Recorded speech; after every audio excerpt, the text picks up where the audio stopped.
del bautismo. Entonces hay una purificación del alma.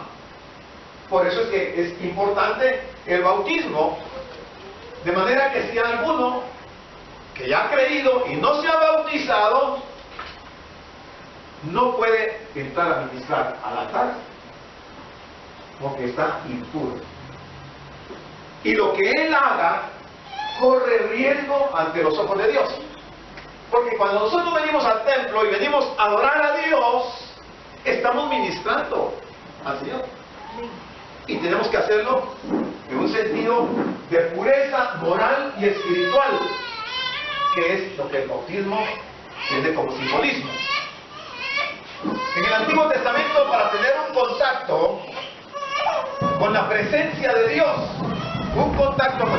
Dios, se requerían varias purificaciones. Y nosotros las podemos ver en Levítico capítulo 12, el 13, 14, 15, 16, 19, por poner algunos, porque en Deuteronomio y en Éxodo también encontramos. Pero hay algunas de las instrucciones de cómo los judíos en aquel tiempo debían de purificarse. Y entonces había una serie de purificaciones. La primera era la ritual, una purificación ritual que representa ser libre de imperfecciones espirituales y del pecado. Esa es la purificación ritual. Pero está también la purificación ética. La purificación ética es una purificación de pensamiento y de corazón. Pureza mental y pureza del corazón. Quiere decir que el agua, el simbolismo del bautismo en agua, está cumpliendo todas estas situaciones. Está dando ese beneficio a aquel que así lo cree y lo practica y lo hace en fe. Entre los agentes de purificación en aquel tiempo, el Antiguo Testamento, estaba el agua, estaba la sangre o fuego. El más común de todos era el agua. Pero el elemento final del ritual de la purificación era el sacrificio. Entonces vemos que desde el antiguo pacto el Señor deja establecido para su pueblo. Fíjense que todo esto no fue para Egipto, no fue para Siria, no fue para Babilonia, sino que fue para Israel. Pero a partir de la venida del Señor, estos beneficios espirituales ya no son solo para Israel, sino que son para los gentiles, o sea, todos los que no somos judíos. De manera que la iglesia hoy se ve beneficiada por este acto de la purificación a través del bautismo en agua. El Señor en el monte, en el Sermón del Monte, dice, entre otras palabras, estas que están en Mateo 5:8, bienaventurados los de limpio corazón. ¿Por qué? Porque ellos verán a Dios. Usted no puede agarrar su corazón, sacárselo, llevarlo al lavadero y restregarlo ahí con un paste, va para limpiarlo. La pureza de corazón la hace el Señor mediante la fe que nosotros aplicamos. Cuando descendemos a las aguas del bautismo, ahí nos está purificando. Entonces nosotros ya podemos ser de ese grupo de los bienaventurados, los de limpio de corazón, porque el resultado será que vamos a ver a Dios. Pero el Salmo 24:3 hace unas preguntas, dice, ¿quién subirá al monte de Jehová? ¿Y quién estará en su lugar santo? El limpio de manos y puro de corazón. El limpio de manos y puro de corazón, el que no ha elevado su alma a cosas vanas, ni jurado con engaño.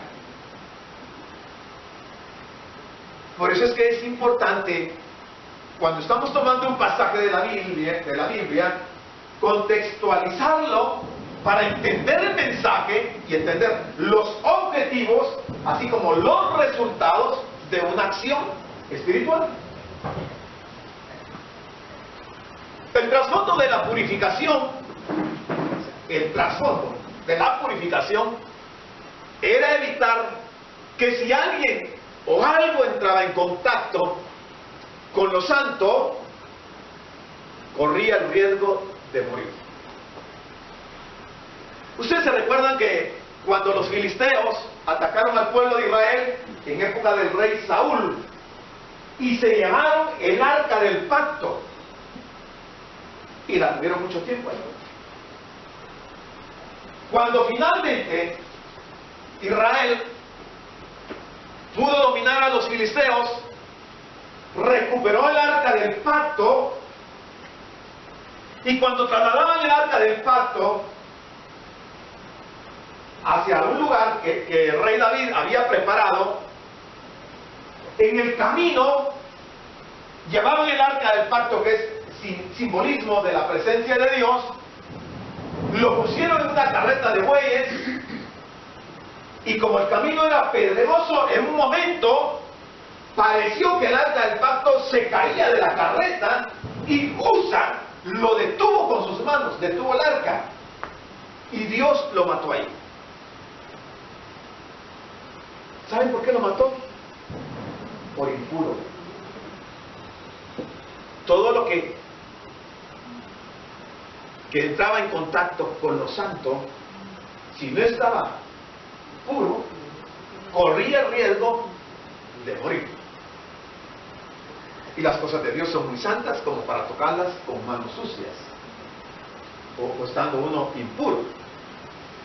La purificación daba derecho a las personas, sacerdotes y al pueblo de Israel, de participar en la adoración a Dios.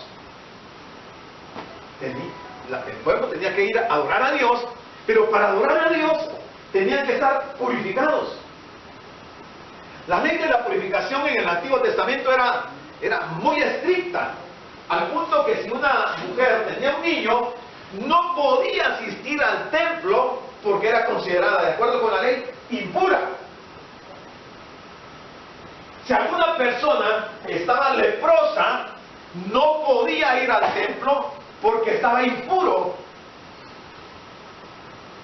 Y así encontramos una serie de situaciones en que el pueblo podía encontrarse en impureza y no podía llegar al templo. De hecho, el pueblo, si se daba cuenta que alguien estaba metido entre el templo y que tenía una impureza, lo tenían que matar, lo lapidaban, lo mataban a pedradas. ¿Se recuerdan ustedes que en una ocasión, andando el Señor por las calles, una mujer que parecía de flujo de sangre se acercó por detrás del Señor y tocó el manto? Esa mujer estaba impura porque tenía un flujo de sangre. La ley la calificaba de impura. Sin embargo, la fe de esa mujer la lleva a arriesgar su vida, porque sabía que la podían apedrear ahí todos, y tocar el manto del Señor. Cuando el Señor se vuelve y pregunta, ¿quién me ha tocado?, los discípulos se acercan del Señor. ¿Cómo preguntas quién te ha tocado si mira esta gran multitud y todos te apretan y tú preguntas quién te ha tocado? Es que el toque de la mujer no fue el de la multitud. Ella se acerca con fe. Y ahí se da un anticipo de lo que era el Evangelio de la Gracia versus la ley. De acuerdo con la ley, esa mujer debía de haber muerto. Pero de acuerdo con la gracia, el Señor no aplica esa ley. Y vamos a ver en el desarrollo de este tema en dónde queda la ley y cómo es que la gracia surge y los efectos de la gracia en la iglesia, ¿verdad? Igual es el caso de la mujer adúltera. ¿Se recuerdan ustedes el caso de la mujer adúltera? Que la sorprendieron en el acto y la trajeron y la pusieron arrastrada a los pies del Señor. Y ellos le dicen, Señor, hemos encontrado a esta mujer en el acto mismo del adulterio. ¿qué dices tú que debemos de hacer? Porque la ley de Moisés dice que la debemos de matar. Y eso era lo que decía la ley. Eso dice, el que esté sin pecado, sea el primero en lanzar la piedra. Y todos se fueron. Porque el cambio de la ley a la gracia es una situación extraordinaria para nosotros. Porque ya no tenemos que cumplir la ley de esa forma. Nuestra ley es diferente. Entonces esa purificación de la ley trasladada a la gracia refleja muchos beneficios para nosotros. De manera que el bautizarse, en lugar de ser un obstáculo en la vida cristiana, debiera de ser un aliciente para que nosotros inmediatamente que creemos nos bauticemos para estar puros delante del Señor. En el Nuevo Testamento predomina la purificación ética, ya la vimos, o sea que el creyente debe llevar una vida sin impurezas morales, sin impurezas físicas, espirituales y principalmente sin impurezas doctrinales, que de eso se trata un poco en la lección en la mañana. Quiere decir, la impureza doctrinal puede ser denominada apostasía, porque se pervierte la doctrina genuina, verdadera. Y nos dice Pablo en 2 Timoteo 2:21, así que si alguno se limpia de estas cosas, será instrumento para honra, santificado, útil al Señor y dispuesto para toda buena obra. Entonces Pablo le dice a Timoteo, huye también de las pasiones juveniles y sigue la justicia, la fe, el amor y la paz con los que de corazón limpio invocan al Señor. Bien, encontramos una serie de textos en la Biblia que nos están hablando de la pureza, de la purificación de la persona, del creyente, del Hijo de Dios, de manera que los beneficios se ven a lo largo de la Escritura.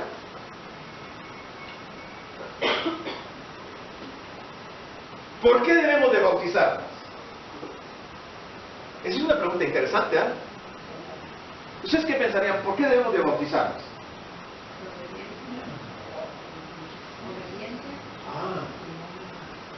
Importante. Por obediencia. ¿Obediencia a quién? ¿Lo manda el Señor? ¿Sí?